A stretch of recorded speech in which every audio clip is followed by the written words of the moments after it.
కేటీఆర్ జడ్జిగా, ఆర్ఎస్ ప్రవీణ్ కుమార్ ఐఓగా ఈయన విచారణ చేసిండు, ఆయన శిక్ష విధించేసిండు. అసలు ఏం సిగ్గు కూడా పడరంటే అసలు ఇంత సిగ్గు తప్పిపోయిండ్రు వీళ్ళనంటే నాకు అర్థమే అవుతలేదు. ఇప్పుడు ప్రభుత్వానికి పోలీసులకు చట్టాలు ఉన్నాయి. ఫోక్సో కేసుల ఫిర్యాదు రాగానే ఎఫ్ఐఆర్ చేయాలా, 0 మీద ఎఫ్ఐఆర్ చేసినాం. ఎఫ్ఐఆర్ చేసిన తర్వాత పేరెంట్ స్టేట్మెంట్ చేసినాం. 24 అవర్స్లో అమ్మాయి స్టేట్మెంట్ రికార్డ్ చేయాలి. ప్రకారం చేసుకుంటే అమ్మాయి దగ్గర కోర్టు దగ్గరికి తీసుకెళ్లి 164 స్టేట్మెంట్ చేయాలి. ఇది సెన్సిటివ్ కేసు. ఫోక్సో కేసులో ఎవరి వివరాలు చెప్పడానికి లేదు.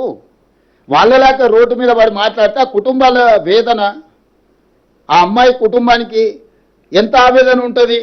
వీళ్ళు అడ్డగోలుగా ఇచ్చేసి ఆ అమ్మాయి ఫోటోలు పెట్టి, ఆ అమ్మాయి తల్లిదండ్రుల ఫోటోలు పెట్టి, అసలు కేటీఆర్ అనేటోడు అసలు మనిషా? ఎవడన్నా మనిషి ఇట్లా వ్యవహరిస్తాడానికి? రాజకీయాలు కావాలంటే ఎన్నికల్లో కొట్లాడు, ఎన్నికల్లో ఓడించు. రాజకీయాల్లాగా చూడాలి, సమస్యను సమస్యలాగా చూడాలి. ఇది ఒక మైనర్ గర్ల్కి సంబంధించిన ఇష్యూ. దీంట్లో రాజకీయాలకు ఎందుకు?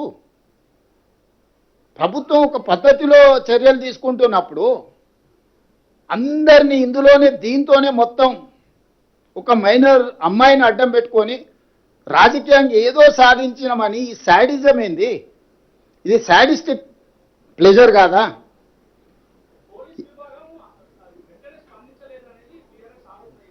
నేను అదేనా చెప్పేది, వాళ్ళ గురించి ఇప్పటి దగ్గర చెప్పింది. శాడిస్ట్ అని నేను చెప్తుంటే మళ్ళీ నువ్వు ఇంకేదో కొత్తది అడుగుతావేంది?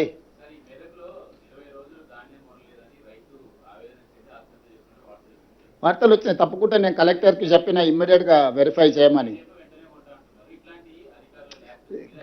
నేనేమంటున్నానంటే ఎక్కడైనా ఏదైనా సంఘటన జరిగితే ఆ కుటుంబాన్ని ఆదుకోవడమే కాకుండా దాని బాధ్యులైన అధికారుల మీద కూడా చర్యలు తీసుకుంటున్నాము. కొన్ని దగ్గరలో సంఘటనలు జరగలేదని మేము చెప్తలేం.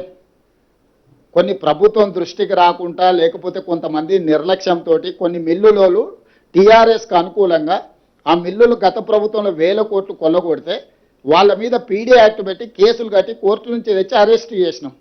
ఇప్పుడు లారీలు ఐకేపీ సెంటర్ల నుంచి లారీలను నింపి మిల్లుల దగ్గరకు పంపిస్తే మిల్లర్స్ కొంతమంది టీఆర్ఎస్కి అనుకూలంగా ఈ టీఆర్ఎస్ నాయకులు పోయి వాళ్ళని దించనీయలేదు. రోజుల కొద్ది ఆ లారీలను దించకుండా ఆపడంతో మళ్ళీ కొత్తగా ఐకేపీలో సేకరించిన ధాన్యాన్ని రవాణా చేయడానికి వాహనాలు లేవు. ఈ ఆర్గనైజ్డ్ క్రైమ్ చేస్తున్నారు బీఆర్ఎస్ వాళ్ళు. ఇప్పుడు టీఆర్ఎస్ అంటే కొత్త వాళ్ళు వస్తారు. మరి నాకు ఇదో సమస్య వచ్చి పడ్డది, ఇదో దరిద్రం మళ్ళా తోడు. డెఫినెట్గా గుర్తించిన సమయం సందర్భం వస్తుంది. ఒకేసారి నేను చెప్పేది అదే. మీరు ఇప్పుడు బండి భగీరథ్ గురించి నిన్న అడిగినారు. కేటీఆర్ బావమార్తి ఫామ్ హౌస్లో డైరెక్ట్గా డ్రగ్స్ తీసుకొని దొరికితే ఎందుకో కేటీఆర్ మా బావమార్తిని ఒంగబెట్టి పిల్లలు వలగొట్టండి పోలీస్ స్టేషన్లో పోయి కోదండం ఎక్కించండి అని ఎందుకో చెప్పలేదు. మా బావమార్తి దీపావళి పండుగ చేసుకుంటుండు, చిచ్చుపుట్ల బదులు సారా బూట్లు పెట్టుకున్నాడు.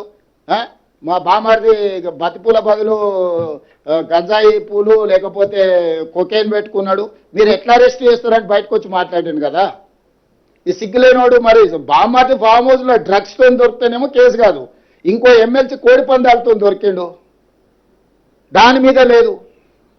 ఇవాళ నేను చెప్తున్నా అధికారికంగా, దుబాయ్లో చనిపోయిన కేటీఆర్ మిత్రుడు ఆర్థిక లావాదేవీలు వాళ్ళ ఎమ్మెల్యే ఎక్స్ఎమ్మెల్యే వాళ్ళ ఫామ్ హౌస్లో డ్రగ్స్తోని పోలీసుల మీద కాల్పులు చేసి దొరికిండు. ఇంత చట్టాన్ని గౌరవించి సమాజాన్ని ఉద్ధరించే కేటీఆర్ ఏడబడుకున్నాడు, ఏ బొక్కలు పడుకుండు? ఎందుకో పార్టీల నుంచి సస్పెండ్ చేయలేదు వాళ్ళను. అసలు ఎంత సిగ్గులేనితనం, బర్తగించిన తనం. ఇంతకంటే సిగ్గు తప్పినోడు ఎవడన్నా ఉంటాడా? మరీ సిగ్గు లేకుండా మాట్లాడిందా? నిన్నదాకా మనం ఆయన బెయిల్ వచ్చింది, ఫామ్ హౌస్లో డ్రగ్స్తో దొరికి పోలీసుల మీద కాల్పులు జరిపినోడు వాళ్ళ పార్టీ కనీసం ఆయన నోటీస్ ఇవ్వలేదు, ఆయన పార్టీల నుంచి సస్పెండ్ చేయలేదు. ప్రత్యక్షంగా పార్టీ ఉన్నోడు రెడ్ హ్యాండెడ్గా దొరికితే దాని గురించి మాట్లాడాడు. అతను ఆయనకు అమాయకుల్లాగా కనిపిస్తాడు, జాతిరత్నంలాగా కనిపిస్తాడు. ఈయనకు యువతల పిల్లల్ని చట్ట ప్రకారము పకడ్బందీగా చర్యలు తీసుకున్నాం. మేము కేటీఆర్ బావమార్తి ఫామ్ హౌస్లో డ్రగ్స్ దొరికినా నోటీస్ ఇచ్చినాం, పోలీస్ స్టేషన్కి వచ్చి విచారణను ఎదుర్కోమని. ఈరోజు ఫోక్సో కేసుల విచారణ ఎదుర్కొంటున్న బండి భగీరథ్ కూడా ఇంటికి వెళ్ళి పోలీసులు నోటీస్ ఇచ్చిండ్రు. వాళ్ళు కొంత సమయం పెట్టిండ్రు వస్తామని.